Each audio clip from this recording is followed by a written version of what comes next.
Hello guys, I'm Hitesh Sapatia and this is a tutorial video for problem B, optimal reduction from code forces round 812 division 2. But before that, if you haven't subscribed this YouTube channel Coding Topics Newton School, you can just go subscribe this YouTube channel and share this video to your friends and uh, whoever you know. Okay. And if you haven't checked Newton School Pay After Placement program in which they will train you as a full stack developer. Okay. So with competitive programming, you can also get trained for full stack development, and not only this, they will also get you placed in these different companies and many more other companies also for minimum of 5 lakh CTC. Okay. Now, most amazing thing is that you don't need to pay any upfront fees or any fees until and unless you get placed in any of the company. We will talk about this more in the end, but if you want to register for this program, you can get the link in description. Now, problem B, optimal reduction. Consider an array A of n positive integers. You may perform the following operations. Select two indices L and R. Obviously, okay, you need to select a segment of an array, continuous segment, then decrease all the elements of that segment by 1.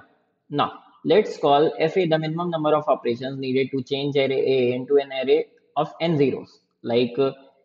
F of A is basically you need to make that array all values of that array equals to 0, and f of a is the minimum number of operations to do that. Okay. Now, determine if all permutations b of a is true. For all permutations f of a is less than equals to f of b is true. Fine.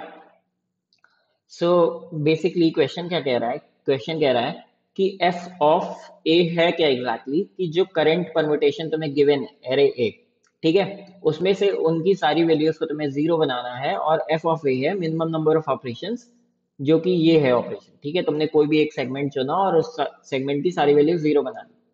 तो F of ए को zero बनाने में जितने भी minimum number of operations मिल रहे हैं array A को zero बनाने में, वो एफ ऑफ ए की वैल्यू है। अब सपोज ए के अलावा जितने भी सारे अलग परमुटेशंस हैं, ठीक है, जितने भी और डिफरेंट परमुटेशंस हैं वो सारे बी में कंक्लूड कर लो। अब एफ ऑफ तुम्हें एक चीज चेक करनी है, क्या एफ ऑफ बी बाकी जो बचे हुए परमुटेशंस हैं उनके जो मिनिमम नंबर ऑफ ऑपरेशंस हैं उन परमुटेशंस की वैल्यूज को जीरो बनाने में क्या वो हमेशा इस ए की वैल्यू से ज्यादा रहेंगे या इक्वल रहेंगे। ठीक है, क्वेश्चन सिंपल सिंपल सा है। तुम अगर यहाँ पे देखो, एक टेस्ट की समझा देता हूँ। तुम इस एरे को जीरो कैसे बनाओगे? सबसे पहले तुम एक ये सेगमेंट चूज करोगे, इसको 4 बनाओगे। जब ये 4 बन जाएगा तो ये वाला सेगमेंट चूज करोगे, फिर इन दोनों फोर्स को एक 3 बनाओगे, ठीक है। फिर तुम्हें ये वाला सेगमेंट चूज करोगे और इन यहाँ तीनों पोजीशन में 3 3 3 होगा, उन दोनों को 2 बनाओगे, और फिर इन चारों को एक साथ चूज कर लोगे और सबको जीरो बना दोगे। तो टोटल कितने ऑपरेशंस लगे? 5, राइट। जो भी इसकी मैक्सिमम वैल्यू थी वो तुम्हें नंबर ऑफ ऑपरेशंस लगेंगे इस वाले टेस्ट केस में। क्यों? क्योंकि यहाँ पे सारी की सारी मैक्सिमम वैल्यूज एक साथ थी, ठीक है। तो बेसिकली तुमने किया क्या, अगर तुम्हें ये टेस्ट केस आई होप समझ में आ गया होगा। अगर ये वाला टेस्ट केस देखते हैं, ये वाला, इसका आंसर नो है। क्यों है नो? बेसिकली सबसे बड़ी मैक्सिमम वैल्यू क्या थी? 3। तो इस 3 को तुम पहले, इन दोनों थ्रीज को एक साथ तो ले नहीं सकते, ठीक है, क्योंकि बीच में एक 1। अब 1 क्या करेगा? तुम इन दोनों थ्रीज को एक साथ ले लिया अगर ये सेगमेंट, तो 1 0 बन जाएगा, ठीक है, पहले से। और बेसिकली ऊपर के, अगर तुमने टेस्ट केस में देखा होगा कि टोटल नंबर ऑफ ऑपरेशंस कितने थे? 5 थे। तुमने 5 ऑपरेशंस में इसको जीरो बना दिया था, बट यहाँ पे ज्यादा ऑपरेशंस लगेंगे। कैसे? पहले तुम्हें इसको 2 बनाना होगा, फिर इन दोनों 2s को एक 1 बनाना होगा, फिर ये जो जितने भी थे ये तो जीरो बन जाएंगे, बट ये 3 अभी भी रह जाएगा। तो इस 3 को जीरो बनाने के लिए 3 और ऑपरेशंस लगेंगे, कुछ ऐसे ऑर्डर में, ठीक है। अब इसका एक और परमुटेशन पॉसिबल है, जो कि ये है, जहां पे तुम देखोगे कि यहाँ पे 3 और 3 के बीच में कोई उनसे एक छोटा नंबर आ गया जिसने हमारा खेल खराब कर दिया। बट अगर इन केस सारे बड़े नंबर एक साथ होते, सारे बड़े नंबर एक साथ होते, तो मैं 3 3 को एक साथ सिलेक्ट करता, ठीक है। तो फिर उस केस में मुझे इस 3 को और इस 3 को अलग अलग छोटा नहीं करना पड़ता। बेसिकली मेरा एम क्या है?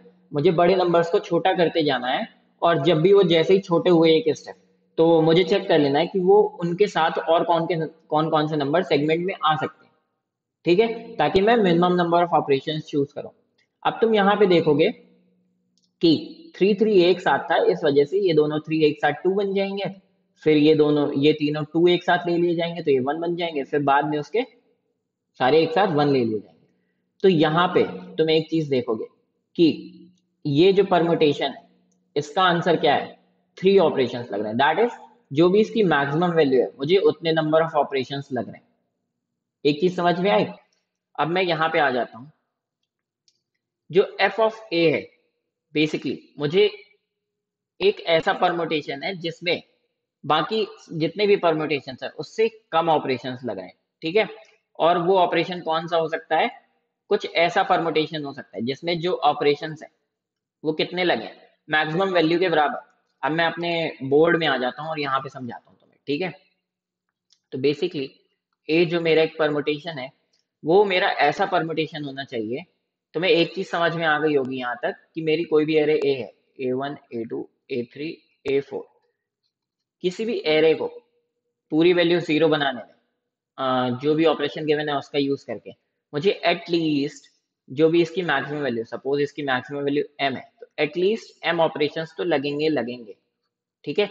अगर इसकी मैक्सिमम वैल्यू 5 है तो मुझे 5 ऑपरेशंस तो लगेंगे ही लगेंगे। कैसे, मुझे 5 को 4 बनाना पड़ेगा, फिर 3, फिर 2, फिर 1। ओके। अब तो मुझे चाहिए क्या एग्जैक्टली मुझे एफ ऑफ ए क्या चाहिए, सारे अलग परमुटेशन से क्या चाहिए, मिनिमम, छोटा।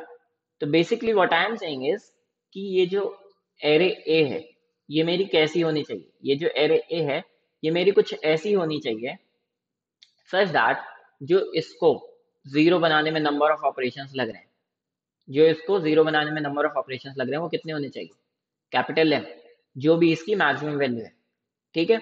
तो बेसिकली मेरा टास्क रिड्यूस किस में हो गया, मुझे अभी ये कंडीशन चेक नहीं करनी है, इस कंडीशन की जगह मुझे एक चीज चेक करनी है कि जो मेरी एरे ए है उसको जीरो बनाने में, सारी वैल्यूज को जीरो बनाने में अगर number of operations maximum value of array A लग रही है, ठीक है, maximum value of array A वो 5 भी हो सकता है 4 भी हो सकता है, तब तो मेरा आंसर ये है, क्योंकि उससे छोटा आंसर पॉसिबल है ही नहीं। एफ ऑफ ए की मिनिमम वैल्यू क्या है, मैक्स ऑफ एरे ए, ठीक है, यहाँ पे ए कर दो। तो अगर ए को जीरो बनाने की जो वैल्यू है वो ये है, तब तो मेरा आंसर ये है, और बाकी ऑल अदर केसेस में मेरा आंसर नो है। अगर मैक्स ऑफ ए से ज्यादा वैल्यू लग रही है तो आंसर नो है, या फिर नंबर ऑफ ऑपरेशन ज्यादा लग रहा है। अब मुझे एक चीज चेक करनी है कि ये जो मेरी एरे ए गिवन है क्या इसमें number of operations max value of capital array A लग रहे हैं या नहीं, ठीक है। तो सबसे पहले मैं क्या करूंगा, अब मुझे बेसिकली करना क्या है, मुझे इस एरे के नंबर ऑफ ऑपरेशंस चेक करने हैं, ठीक है। अगर नंबर ऑफ ऑपरेशंस 5 के बराबर लग रहे हैं तब तो ठीक है, अगर नहीं लग रहे हैं तो मेरा आंसर नो। यहाँ पे जैसे कि नंबर ऑफ ऑपरेशंस 3 के बराबर नहीं थे, ठीक है, 3 से ज्यादा थे, इसलिए मेरा आंसर नो। यहाँ पे नंबर ऑफ ऑपरेशंस 3 हैं, कैसे देखो, 3 को 2 बना दो, फिर 2 2 को 1 बना दो, फिर 1 1 1 को 0 बना दो, 3, ठीक है। यहाँ का मैं ऑलरेडी बता चुका। तो अगर 5 लग रहे हैं तो यस, अगर 3 लग रहे हैं तो यस, अगर 3 नहीं लग रहे हैं तो नो। अब तुम ये कैसे चेक करोगे कि ये जो एरे ए है ये मेरा डिजायर्ड, आई मीन कि वही परमुटेशन है जिसमें नंबर ऑफ ऑपरेशंस मिनिमम लग रहे हैं।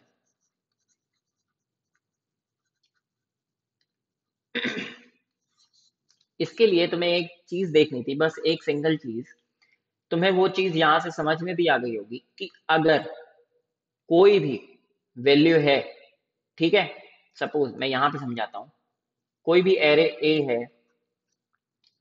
यहाँ पे एक टेस्ट केस था 3 1 3 2, तुमने यहाँ पे एक चीज देखी होगी कि जब भी मेरे जो बड़े वैल्यूज हैं उनके बीच में कोई छोटी वैल्यू आ गई, ठीक है, मान लो एक 3 था, एक 3 था, ठीक है, उसके बीच में एक 1 आ गया, तो मैं इन थ्रीज को एक साथ छोटा नहीं बना सकता, और उस केस में मेरे नंबर ऑफ ऑपरेशंस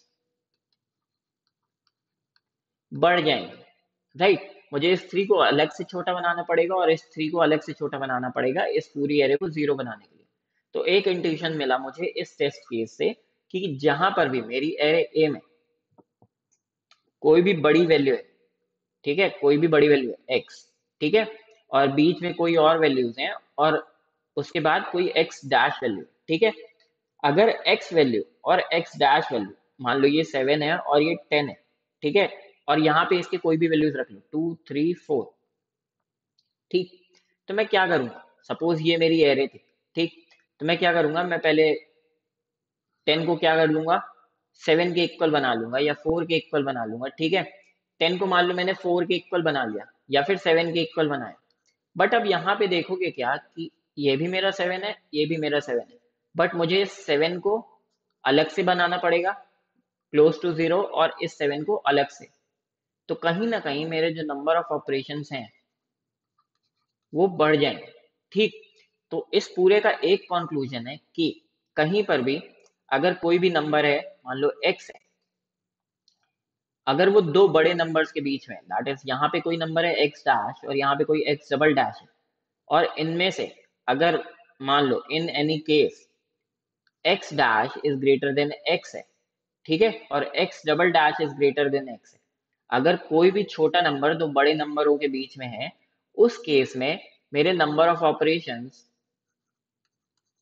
बढ़ जाएंगे, और बढ़ने का सिंपली एक मतलब है कि जो मेरी एरे परमुटेशन डिजायर्ड वाली है वो वाली मेरे पास है ही नहीं, मेरे पास एरे ए जो है वो मेरी डिजायर्ड है ही नहीं, ठीक है, उस केस में मेरा आंसर सिंपली नो, ठीक है, तो तुम्हें एक चीज चेक करनी है कि कोई भी दो बड़े नंबरों के बीच में एक छोटा नंबर है क्या, अगर दो बड़े नंबरों के बीच में एक छोटा नंबर है then your answer is no, otherwise your answer is yes. अब तुम ये चेक कैसे करोगे, ठीक, तो पूरे क्वेश्चन का सिर्फ एक कंक्लूजन है कि पूरी एरे में जाना है और तुम्हें चेक करना है कि कोई भी नंबर, सपोज ये x है, ठीक, ith इंडेक्स पे हो, इसकी वैल्यू x है, तुम्हें सिंपली ये चेक करना है कि इसके लेफ्ट में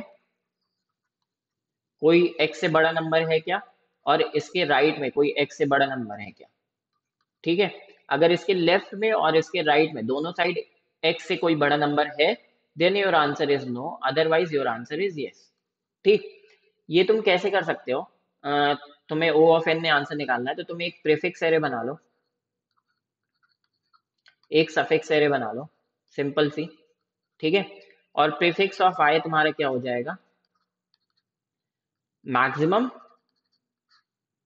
of array a not up to a of i, ठीक है, और सफिक्स ऑफ i क्या हो जाएगा, आई गेस तुम्हें इंट्यूशन समझ में आ गया होगा, मैक्सिमम ऑफ,